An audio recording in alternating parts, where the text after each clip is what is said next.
ശാന്തി 18/3/26 പ്രഭാതമുരളി ബാബ്ദാദ മധുബൻ. ബാബു പറയുന്നു, മധുരമധുരമായ സർവീസബിൾ കുട്ടികളെ, സർവീസിൽ ഏതെങ്കിലും വിഘ്നം ഉണ്ടാകുന്ന വിധത്തിലുള്ള ഒരു കാര്യവും ചെയ്യരുത്. ചോദ്യം: സംഗമയുഗത്തിൽ കുട്ടികളായ നിങ്ങൾക്ക് തീർത്തും ആക്യുറേറ്റ് ആകേണ്ടതുണ്ട്. ആർക്കാണ് ആക്യുറേറ്റ് ആകുവാൻ സാധിക്കുന്നത്? ഉത്തരം: ആരാണോ സത്യമായ ബാബയോടൊപ്പം സദാ സത്യമായിരിക്കുന്നത്, അകമേ ഒന്ന് പുറമേ മറ്റൊന്ന്, ഇങ്ങനെ അല്ലാത്തത്. ആരാണോ ശിവബാബയുടേതല്ലാതെ മറ്റു കാര്യങ്ങളിൽ പോകാത്തത്, ഓരോ ചുവടും ശ്രീമത്തനുസരിച്ച് നടക്കുന്നത്, ഒരു അലംഭാവവും കാണിക്കാത്തത്, അവർ തന്നെയാണ് ആക്യുറേറ്റ് ആകുന്നത്. ഗീതം. കുട്ടിക്കാലത്തെ ദിവസങ്ങൾ മറന്നു കളയരുത്. ഓം ശാന്തി. മധുരമധുരമായ ആത്മീയ കുട്ടികൾ ഗീതത്തിൻ്റെ 2 വാക്ക് കേട്ടു. പരിധിയില്ലാത്ത ബാബ ഇപ്പോൾ പരിധിയില്ലാത്ത സുഖത്തിൻ്റെ സമ്പത്ത് നൽകിക്കൊണ്ടിരിക്കുന്നു എന്ന നിശ്ചയം വരുത്തുന്നു. നമ്മൾ വന്ന് ഇങ്ങനെയുള്ള ബാബയുടെ കുട്ടികളായിരിക്കുകയാണ്. അപ്പോൾ ബാബയുടെ ശ്രീമത്തനുസരിച്ചും നടക്കണം. ഇല്ലെങ്കിൽ എന്തുണ്ടാകും? ഈ നിമിഷം പുഞ്ചിരിക്കുന്നു, നമ്മൾ മഹാരാജാവും മഹാറാണിയുമാകും എന്ന് പറയുന്നു. കൈ ഉപേക്ഷിച്ചുവെങ്കിൽ പിന്നെ പോയി സാധാരണ പ്രജയാകും. സ്വർഗത്തിൽ തീർച്ചയായും വരും. എല്ലാവരും സ്വർഗത്തിൽ വരാൻ പോകുന്നവരല്ല. സത്യയുഗത്തിലും ത്രേതായിലും വരുന്നവർ ആരായിരിക്കുമോ അവർ തന്നെ വരും. സത്യയുഗവും ത്രേതായും രണ്ടും ചേർത്ത് സ്വർഗം എന്ന് പറയുന്നു. എങ്കിലും ആരാണോ ആദ്യം പുതിയ ലോകത്തിൽ വരുന്നത്, അവർ നല്ല സുഖം നേടുന്നു. ബാക്കി ആരാണോ പിന്നീട് വരുന്നവർ, അവർ വന്ന് ജ്ഞാനം എടുക്കുകയില്ല. ജ്ഞാനം എടുക്കുന്നവരാണ് സത്യയുഗത്തിലും ത്രേതായിലും വരുന്നത്. ബാക്കിയുള്ളവർ വരുന്നത് തന്നെ രാവണ രാജ്യത്തിലാണ്. അവർക്ക് അല്പം സുഖം നേടാൻ സാധിക്കും. സത്യയുഗത്തിലും ത്രേതായിലുമാണെങ്കിൽ വളരെയധികം സുഖമുണ്ടല്ലോ. അതിനാൽ പുരുഷാർത്ഥം ചെയ്ത് ബാബയിൽ നിന്നും പരിധിയില്ലാത്ത സുഖത്തിൻ്റെ സമ്പത്ത് നേടണം. ഈ മഹാ സന്തോഷ വാർത്ത എഴുതൂ.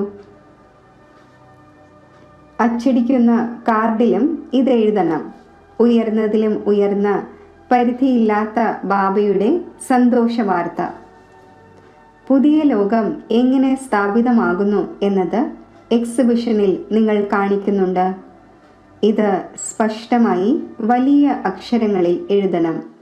പരിധിയില്ലാത്ത ബാബ, ജ്ഞാനത്തിൻ്റെ സാഗരം, പതീത പാവനൻ, സദ്ഗതി ദാതാവായ ഗീതയുടെ ഭഗവാൻ ശിവൻ എങ്ങനെയാണ് ബ്രഹ്മകുമാർ കുമാരിമാരിലൂടെ വീണ്ടും കലിയുഗി സമ്പൂർണ്ണ വികാരി ഭ്രഷ്ടാചാരി പതീത ലോകത്തെ സത്യുഗി സമ്പൂർണ്ണ നിർവികാരി പാവന ശ്രേഷ്ഠാചാരി ലോകം ആക്കിക്കൊണ്ടിരിക്കുന്നത്.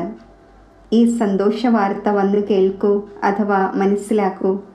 ഗവൺമെൻറ്റിനോടും നിങ്ങളുടെ പ്രതിജ്ഞ ഇതാണ്: നമ്മൾ ഭാരതത്തെ വീണ്ടും സത്യുഗി ശ്രേഷ്ഠാചാരി 100% പവിത്രത, സുഖം, ശാന്തിയുടെ ദൈവീക സ്വരാജ്യം എങ്ങനെയാണ് സ്ഥാപിച്ചു കൊണ്ടിരിക്കുന്നത്?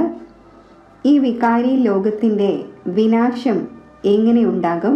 അത് വന്ന് മനസ്സിലാക്കൂ. ഇങ്ങനെ സ്പഷ്ടമായി എഴുതണം. മനുഷ്യർക്ക് നല്ല രീതിയിൽ മനസ്സിലാക്കുവാൻ സാധിക്കും വിധത്തിൽ കാർഡിൽ എഴുതൂ. ഈ പ്രജാപിത ബ്രഹ്മകുമാർ കുമാരിമാർ കഴിഞ്ഞ കൽപ്പത്തിലേതുപോലെ ഡ്രാമ പ്ലാൻ അനുസരിച്ച് പരംപിത പരമാത്മാ ശിവന്റെ ശ്രീമത്തനുസരിച്ച് സഹജ രാജയോഗത്തിൻ്റെയും പവിത്രതയുടെയും ബലത്തിലൂടെ തൻ്റെ ശരീരവും മനസ്സും ധനവും കൊണ്ട് ഭാരതത്തെ ഇങ്ങനെ ശ്രേഷ്ഠാചാരിയും പാവനവും എങ്ങനെയാണ് ആക്കിക്കൊണ്ടിരിക്കുന്നത്? അത് വന്ന് മനസ്സിലാക്കൂ. സ്പഷ്ടമായി കാർഡിൽ അച്ചടിക്കണം. അത് ആർക്കും മനസ്സിലാകണം. ഈ BKs ശിവ് ബാബയുടെ മതത്തിലൂടെ രാമരാജ്യം സ്ഥാപിച്ചുകൊണ്ടിരിക്കുന്നു. അത് ഗാന്ധിജിയുടെയും ആഗ്രഹമായിരുന്നു. പത്രത്തിൽ ഇങ്ങനെയുള്ള ഫുൾ ക്ഷണം ഇടണം. പ്രജാപിത ബ്രഹ്മകുമാർ കുമാരിമാർ തങ്ങളുടെ ശരീരവും മനസ്സും ധനവും കൊണ്ട് ഇത് ചെയ്തുകൊണ്ടിരിക്കുകയാണ് എന്നത് തീർച്ചയായും മനസ്സിലാക്കിച്ചു കൊടുക്കണം. അപ്പോൾ ഇവർ ഏതെങ്കിലും ഭിക്ഷയോ ഡൊണേഷനോ മറ്റോ ചോദിക്കുകയാണ് എന്ന് മനുഷ്യർ ഒരിക്കലും കരുതരുത്. ലോകത്തിലാണെങ്കിൽ എല്ലാവരും ഡൊണേഷൻ അനുസരിച്ച് തന്നെയാണ് നടക്കുന്നത്. ഇവിടെ നിങ്ങൾ പറയുന്നത് നമ്മൾ BK തൻ്റെ ശരീരവും മനസ്സും ധനവും കൊണ്ട് ചെയ്തുകൊണ്ടിരിക്കുന്നു എന്നാണ്. അവർ സ്വയം തന്നെ സ്വരാജ്യം നേടുന്നു. അപ്പോൾ തീർച്ചയായും സ്വന്തമായി തന്നെ ചിലവ് ചെയ്യും. ആര് പ്രയത്നിക്കുന്നുവോ അവർക്ക് തന്നെയാണ് 21 ജന്മങ്ങളിലേക്ക് സമ്പത്ത് ലഭിക്കുന്നത്. ഭാരതവാസികൾ തന്നെയാണ് 21 ജന്മങ്ങളിലേക്ക് ശ്രേഷ്ഠാചാരിയും ഡബിൾ കിരീടധാരിയുമാകുന്നത്. ഈ ലക്ഷ്മി നാരായണൻ ഡബിൾ കിരീടധാരിയാണല്ലോ. ഇപ്പോഴാണെങ്കിൽ ഒരു കിരീടവും അവശേഷിക്കുന്നില്ല. അതിനാൽ ഇത് നല്ല രീതിയിൽ മനസ്സിലാക്കിച്ചു കൊടുക്കേണ്ടി വരും. ബാബ മനസ്സിലാക്കിച്ചു തരുന്നു. ഇങ്ങനെയെല്ലാം എഴുതണം. BK എന്തു ചെയ്തുകൊണ്ടിരിക്കുന്നു എന്നത് പാവങ്ങൾ അറിയട്ടെ. വലിയ ആൾക്കാരുടെ ശബ്ദമുണ്ടാവുകയാണെങ്കിൽ, അതായത് വലിയ ആൾക്കാർ അനുകൂലമായി സംസാരിക്കുകയാണെങ്കിൽ പിന്നെ ദരിദ്രർ പറയുന്നതും കേൾക്കും. ഇല്ലെങ്കിൽ ദരിദ്രരുടെ വാക്കുകൾ ആരും കേൾക്കുകയില്ല. ധനികരുടെ വാക്കുകൾ പെട്ടെന്ന് പ്രഭാവമുണ്ടാക്കും. നിങ്ങൾ തെളിയിച്ച് പറഞ്ഞു കൊടുക്കുന്നു. നമ്മൾ വിശേഷിച്ച് ഭാരതത്തെ സ്വർഗമാക്കുന്നു. ബാക്കി സർവരെയും ശാന്തിധാമത്തിലേക്ക് അയക്കും. മനസ്സിലാക്കിച്ചു കൊടുക്കേണ്ടതും ഇങ്ങനെയാണ്. ഭാരതം 5000 വർഷം മുമ്പ് ഇങ്ങനെ സ്വർഗമായിരുന്നു. ഇപ്പോഴാണെങ്കിൽ കലിയുഗമാണ്. അത് സത്യയുഗമായിരുന്നു.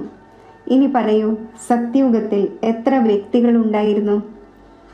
ഇപ്പോൾ കലിയുഗത്തിൻ്റെ അന്തിമമാണ്. ഇത് അതേ മഹാഭാരത മഹായുദ്ധമാണ്. മറ്റൊരു സമയത്തും ഇങ്ങനെയുള്ള യുദ്ധം നടന്നിട്ടേയില്ല.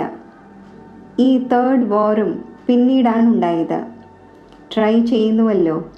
ഇപ്പോഴാണെങ്കിൽ അറ്റോമിക് ബോംബ്സ് ഉണ്ടാക്കിക്കൊണ്ടിരിക്കുകയാണ്. ആര് പറയുന്നതും കേൾക്കുന്നില്ല. ഏതെല്ലാം ബോംബുകൾ ഉണ്ടാക്കിയിരിക്കുന്നോ അവയെല്ലാം സമുദ്രത്തിലിടുകയാണെങ്കിൽ നമ്മളും ഉണ്ടാക്കുകയില്ല എന്നവർ പറയുന്നു. നിങ്ങൾ വച്ചിരിക്കുകയാണെങ്കിൽ നമ്മൾ ഉണ്ടാക്കാതിരിക്കുന്നത് എങ്ങനെ സാധ്യമാകും? എന്നാൽ കുട്ടികളായ നിങ്ങൾക്കറിയാം, ഈ ഒരു ഭാവി തയ്യാറാക്കപ്പെട്ടിരിക്കുകയാണ്. എത്ര തന്നെ അവർക്ക് നിർദ്ദേശം നൽകിയാലും മനസ്സിലാക്കുകയില്ല. വിനാശം ഉണ്ടാകാതിരുന്നാൽ രാജ്യം എങ്ങനെ ഭരിക്കും? കുട്ടികളായ നിങ്ങൾക്ക് നിശ്ചയമുണ്ടല്ലോ. ആരാണോ സംശയബുദ്ധികൾ അവർ ഓടിപ്പോകുന്നവരാകുന്നു, ട്രെയിറ്റർ ആകുന്നു. ബാബയുടേതായ ശേഷം പിന്നെ ട്രെയിറ്റർ ആകരുത്. നിങ്ങൾക്ക് ശിവ് ബാബയെ ഓർമ്മിക്കേണ്ടതുണ്ട്. മറ്റ് കാര്യങ്ങളിലൂടെ എന്ത് നേട്ടം? സത്യമായ ബാബയോട് സത്യതയുള്ളവരാകണം. അകമേ ഒന്നും പുറമെ മറ്റൊന്നും വയ്ക്കുകയാണെങ്കിൽ തൻ്റെ പദവി ഭ്രഷ്ടമാക്കും, തനിക്ക് തന്നെ നഷ്ടമുണ്ടാക്കും.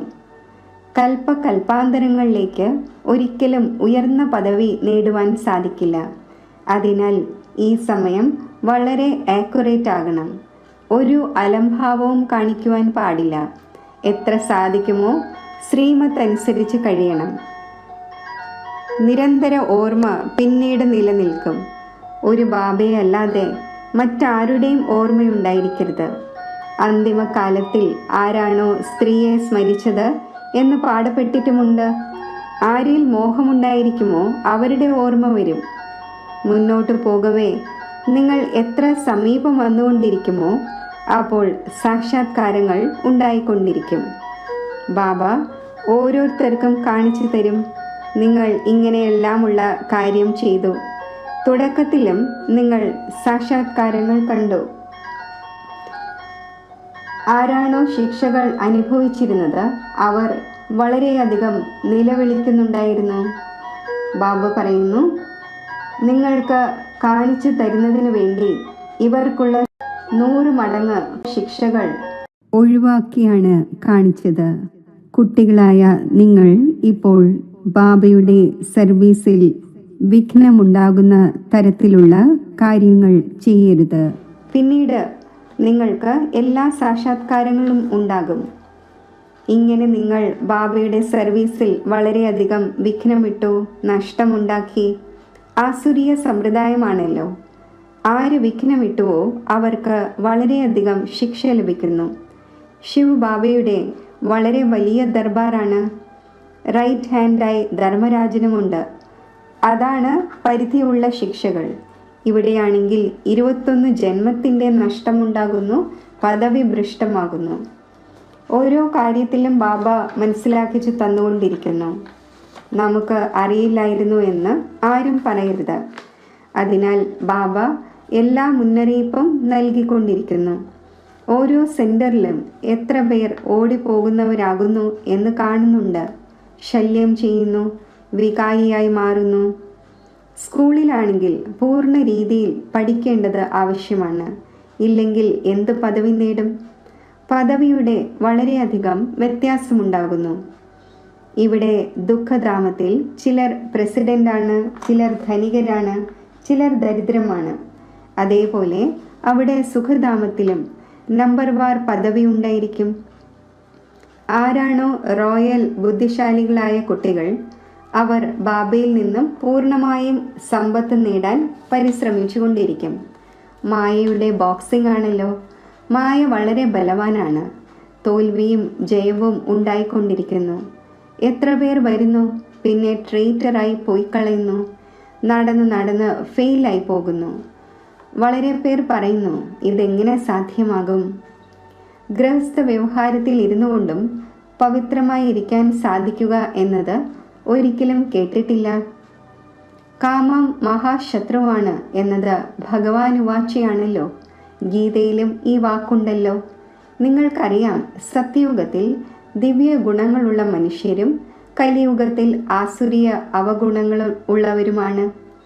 ആസുരീയ ഗുണങ്ങളുള്ളവർ ദൈവിക ഗുണങ്ങളുള്ളവരുടെ മഹിമ പാടുന്നു. എത്ര വ്യത്യാസമുണ്ട്! ഇപ്പോൾ നിങ്ങൾ മനസ്സിലാക്കുന്നുണ്ട് നമ്മൾ എന്തായിരുന്നു, എന്തായിക്കൊണ്ടിരിക്കുന്നു.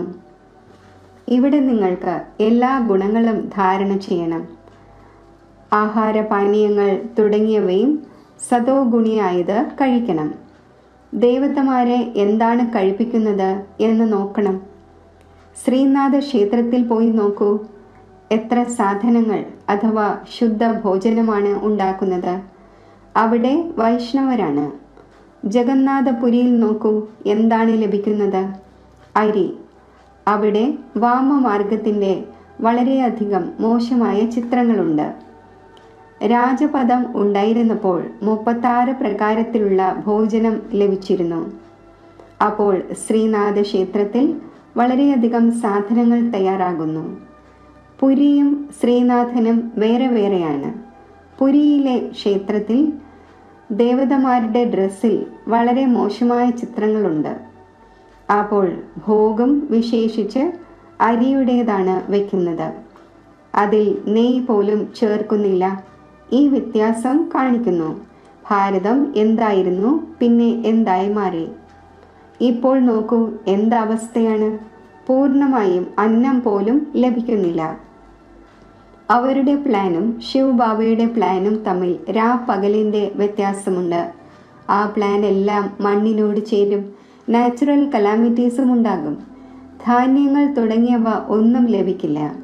ചിലയിടത്ത് വളരെയധികം മഴ ഉണ്ടാകുന്നു, ചിലയിടത്ത് ഒട്ടും ഉണ്ടാകുന്നതേയില്ല. എത്ര നഷ്ടമുണ്ടാക്കുന്നു. ഈ സമയം തത്വങ്ങളും തമോ പ്രധാനമാണ്. മഴയും തലകീഴായ സമയത്താണ് പെയ്തുകൊണ്ടിരിക്കുന്നത്. കൊടുങ്കാറ്റും തമോ പ്രധാനമാണ്. സൂര്യനും ആ വിധം തപിപ്പിക്കും. ആ കാര്യം ചോദിക്കുകയേ വേണ്ട. ഈ നാച്ചുറൽ കലാമിറ്റീസ് ഡ്രാമയിൽ അടങ്ങിയതാണ്. അവരുടേത് വിനാശകാലെ വിപരീത ബുദ്ധിയാണ്. നിങ്ങളുടേതാണ് ബാബയോടൊപ്പം പ്രീതബുദ്ധി. അജ്ഞാന കാലത്തിലും സൽപുത്രൻ മാതാപിതാക്കൾക്ക് പ്രിയപ്പെട്ടവരായിരിക്കും. അതിനാൽ ബാബ പറയുന്നതും നമ്പർ 1 പുരുഷാർത്ഥം അനുസരിച്ച് സ്നേഹസ്മരണകൾ എന്നാണ്. എത്രത്തോളം സർവീസ് ചെയ്യുമോ? സർവീസ് ചെയ്യേണ്ടതുണ്ടല്ലോ. ഭാരതത്തെ വിശേഷിച്ചും ലോകത്തെ പൊതുവായും. ഭാരതത്തെ സ്വർഗമാക്കി മാറ്റണം. ബാക്കി സർവരെയും ശാന്തിധാമത്തിലേക്ക് അയക്കണം. ഭാരതത്തിന് സ്വർഗത്തിൻ്റെ സമ്പത്ത് ലഭിക്കുന്നു. ബാക്കി സർവർക്കും മുക്തിയുടെ സമ്പത്ത് ലഭിക്കുന്നു. സർവരും പോകും. നിലവിളികൾക്കു ശേഷം ജയ ജയ ഘോഷമുണ്ടാകും. എത്ര നിലവിളികൾ ഉയരും! ഇത് ആവശ്യമില്ലാത്ത രക്തചൊരിച്ചിലിൻ്റെ കളിയാണ്. നാച്ചുറൽ കലാമിറ്റീസും വരും. സർവരുടെയും മൃത്യു ഉണ്ടാവുക തന്നെ വേണം. ബാബ കുട്ടികൾക്ക് മനസ്സിലാക്കിച്ചു തരുന്നു, പൂർണ്ണമായും പുരുഷാർത്ഥം ചെയ്യൂ. ബാബയോടൊപ്പം സദാ ആജ്ഞാകാരിയും വിശ്വസ്തനുമാകണം. സർവീസബിൾ ആകണം. ആര് കഴിഞ്ഞ കൽപ്പത്തിൽ എങ്ങനെയുള്ള സർവീസ് ചെയ്തിട്ടുണ്ടോ അതിൻ്റെ സാക്ഷാത്കാരം ഉണ്ടായിക്കൊണ്ടിരിക്കും. നിങ്ങൾ സാക്ഷിയായി കണ്ടുകൊണ്ടിരിക്കും. നിങ്ങളിപ്പോൾ സ്വദർശന ചക്രധാരിയായിരിക്കുന്നു. സദാ ബുദ്ധിയിൽ സ്വദർശന ചക്രം തിരിഞ്ഞുകൊണ്ടിരിക്കണം.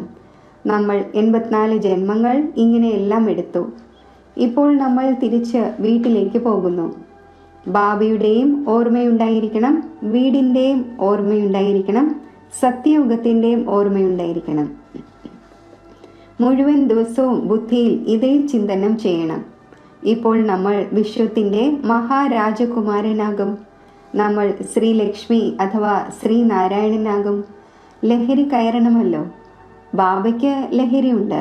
ബാബ ദിവസവും ഈ ലക്ഷ്മി നാരായണൻ്റെ ചിത്രത്തെ നോക്കുന്നു. ഉള്ളിൽ ലഹരി ഉണ്ടായിരിക്കുന്നുവല്ലോ. നാളെ ഞാൻ പോയി ഈ ശ്രീകൃഷ്ണനാകും. പിന്നെ സ്വയംവരത്തിനു ശേഷം ശ്രീനാരായണനാകും.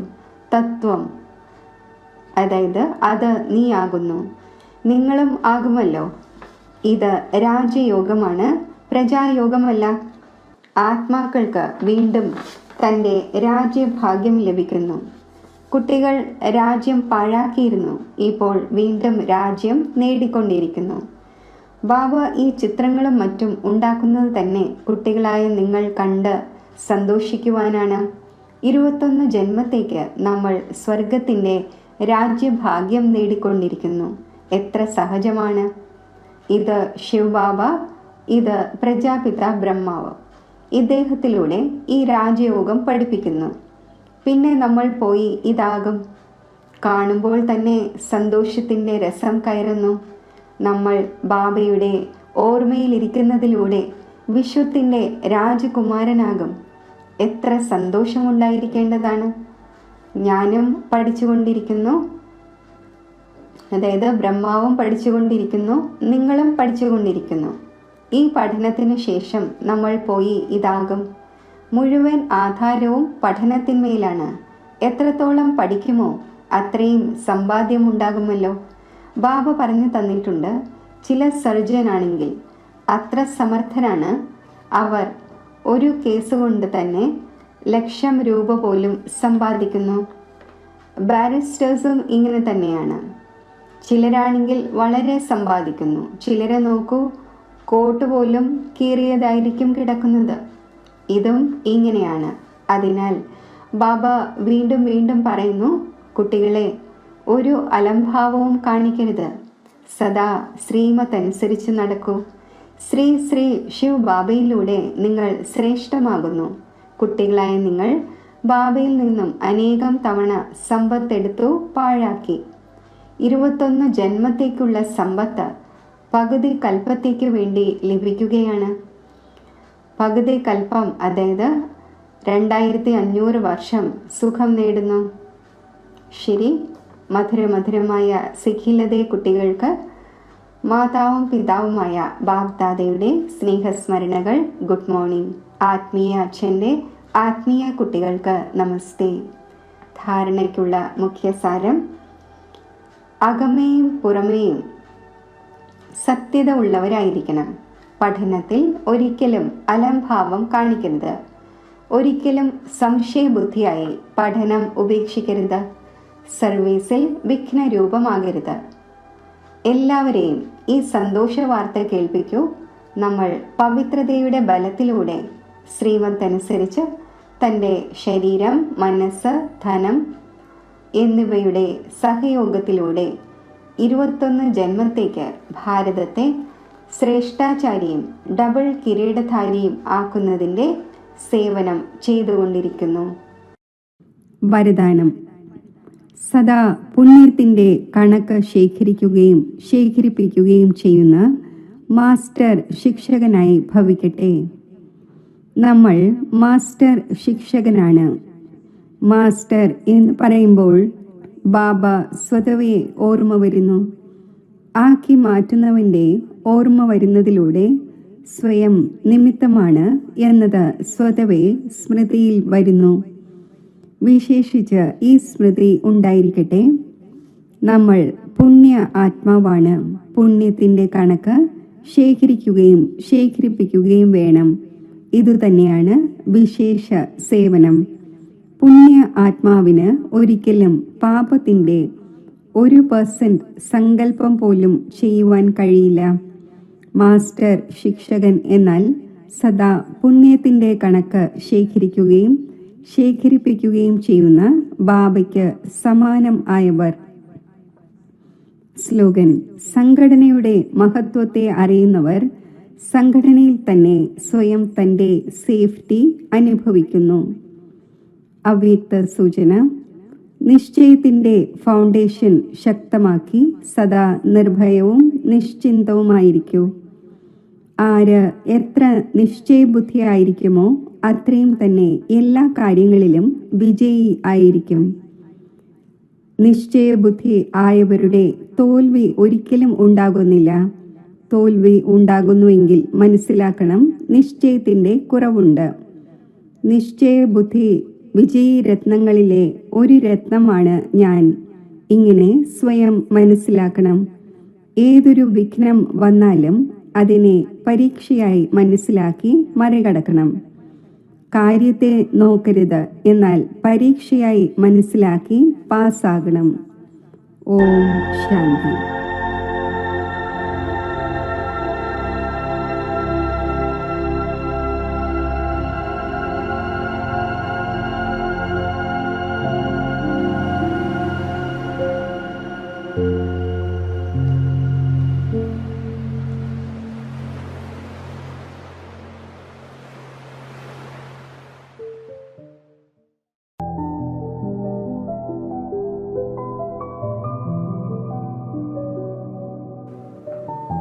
മെഡിറ്റേഷൻ.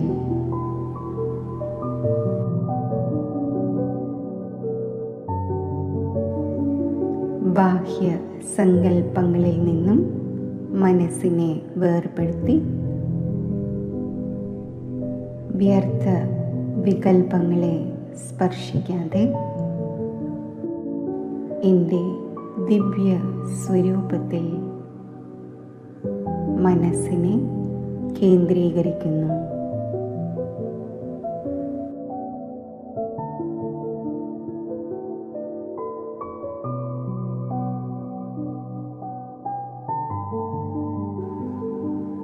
പവിത്ര സ്വരൂപമായി, സഫലതാ നക്ഷത്രമായി മസ്തക സിംഹാസനത്തിൽ ഞാൻ ആത്മാവ് സ്ഥിതി ചെയ്യുന്നു.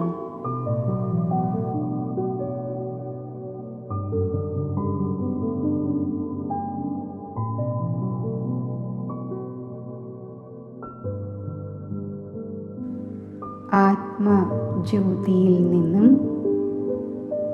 പവിത്രതയുടെ പ്രകാശരശ്മികൾ നാനാ ദിശകളിലേക്കും വ്യാപിക്കുന്നു.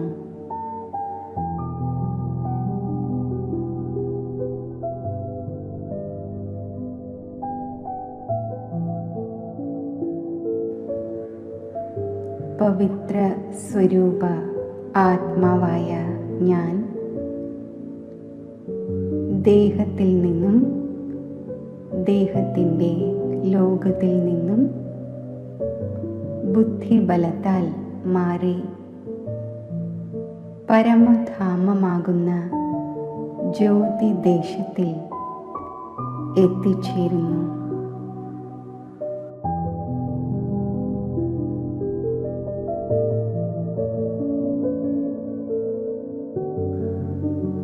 ഈ ജ്യോതിദേശത്തിൽ പവിത്രതയുടെ സാഗരമായ ശിവപരമാത്മാവിൻ്റെ സമീപത്ത് സർവമംഗളകാരിയായ ഒന്നിൻ്റെ മാത്രം ഓർമ്മയിൽ ഏകാഗ്രമാകുന്നു.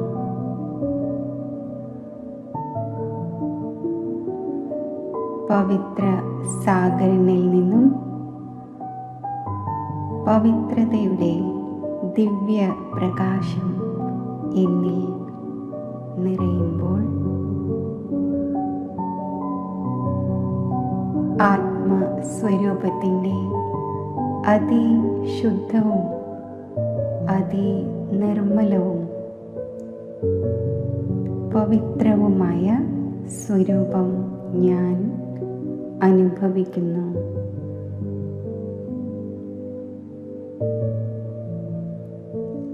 എൻ്റെ സർവശ്രേഷ്ഠവും പവിത്രവുമായ അനാദി സ്വരൂപത്തെ അനുഭവിച്ചറിഞ്ഞതിൻ്റെ ധന്യതയിൽ ഞാൻ സ്ഥിതി ചെയ്യുന്നു.